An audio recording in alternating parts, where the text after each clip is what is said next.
Poetry हमारी ज़िंदगियों पर किस तरह असर करती है? आज के टाइम में इसे किस तरह पढ़ा जाना चाहिए?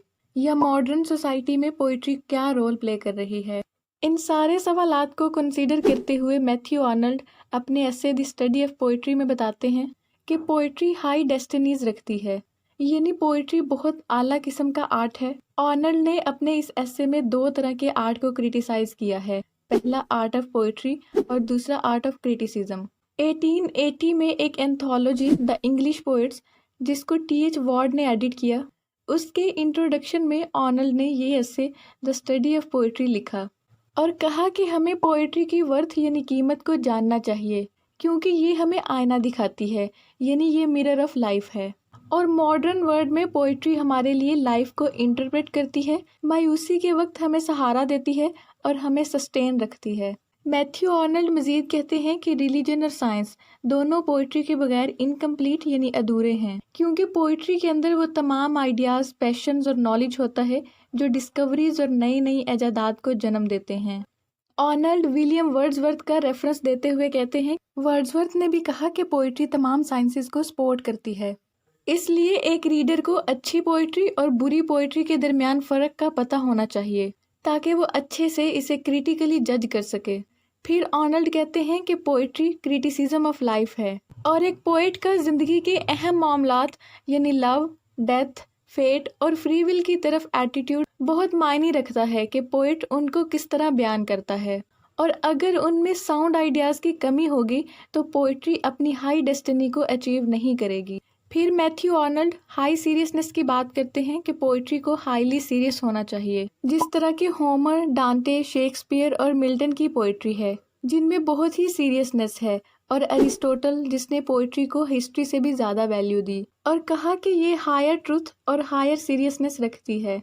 मैथ्यू आर्नल्ड मजीद कहते हैं कि जब भी एक रीडर पोइट्री पढ़ता है तो वो तीन तरह से उसको देखता है, यानी तीन एस्टिमेट्स होते हैं, हिस्टोरिक एस्टिमेट, पर्सनल एस्टिमेट और रियल एस्टिमेट। सबसे पहले हिस्टोरिक एस्टिमेट यानी किसी भी पोइट्री को हिस्टोरिकली जज करना कि लिंग्विस्टिक्स, आर्ट और कल्चरल हिस्ट्री में उस पोइट्री की क्या वैल्यू है।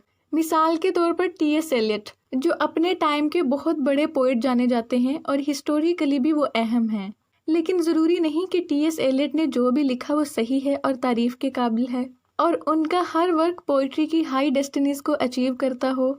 इसलिए आर्नल्ड कहते हैं कि कोई भी क्रिटिक हिस्टोरिक एस्टिमेट से पोइट्री को जज करता है तो उसकी वीकनेसेस यानी खामियां छुप जाती हैं, इसलिए ये तरीका ज़्यादा सही नहीं है। फिर है पर्सनल एस्टिमेट, यानी रीडर अपनी पर्सनल लाइक्स और डिसलाइक्स के मुताबिक पोइट्री को जज करता है, यानी पोइट्री को लेकर रीडर का अपना टेस्ट कैसा है। लिहाजा आर्नल्ड के मुताबिक ये एस्टिमेट भी ज़्यादा काम का नहीं है। और फिर है रियल एस्टिमेट, जो मैथ्यू आर्नल्ड के मुताबिक पोइट्री को जज करने का बेस्ट तरीका है, जिसमें पोइट्री के एस्थेटिक फीचर्स को देखा जाता है, उसकी सीरियसनेस देखी जाती है और उसमें अपनी राय या अपनी तरफ से कुछ भी ऐड नहीं किया जाता और ना ही हिस्टोरिकल डेवलपमेंट देखी जाती है। लिहाजा आखिर पे मैथ्यू आर्नल्ड ने ग्रेट पोइट्री को जज करने का एक साइंटिफिक मेथड बताया है, द टचस्टोन मेथड, जो आर्नल्ड के मुताबिक पोइट्री को जज करने का सबसे बेस्ट मेथड है। और टचस्टोन मेथड में यूं होता है कि जिन लाइंस को आपने जज करना हो वो एक साइड पर रखें और दूसरी तरफ होमर, डांटे, शेक्सपियर और मिल्टन की पोइट्री रखी जाए और इनका कंपैरिजन किया जाए। अगर ये लाइंस होमर, डांटे, शेक्सपियर और मिल्टन की पोइट्री के साथ मैच होती हैं और उतनी ही आर्टिस्टिक ग्रेटनेस और हाई सीरियसनेस रखती हैं, तो ये लाइंस फर्स्ट रैंक की हैं और ये पोइट्री हाई डेस्टिनी रखती है। और अगर मैच नहीं हो रही तो इसका मतलब है कि ये पोइट्री ज़्यादा वर्थ नहीं रखती। फिर मैथ्यू आर्नल्ड फ्रेंच पोइट्स का जिक्र करता है कि फ्रेंच पोइट्स ने इंग्लैंड पर बहुत इन्फ्लुएंस किया है।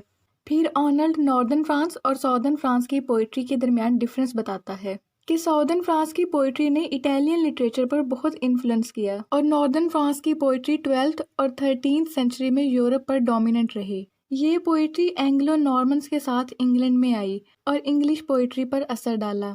फिर आगे मैथ्यू आर्नल्ड चौसर का जिक्र करता है कि चौसर फ्रेंच और इटालियन पोइट्री से इन्फ्लुएंस हुआ। चौसर का सब्जेक्ट मैटर और स्टाइल दोनों ही सुपीरियर हैं और रियल एस्टिमेट का रिजल्ट हैं, क्योंकि चौसर ने ह्यूमन लाइफ और नेचर पर लिखा। फिर आर्नल्ड चौसर को डांटे के साथ कंपेयर करता है और कहता है कि डांटे की पोइट्री में ज़्यादा सीरियसनेस है। फिर लास्ट पे मैथ्यू आर्नल्ड मिल्टन और शेक्सपियर की बात करते हुए पोप और ड्राइडन की बात करता है कि वो पोइट्री के नहीं बल्कि प्रोज के क्लासिक्स हैं।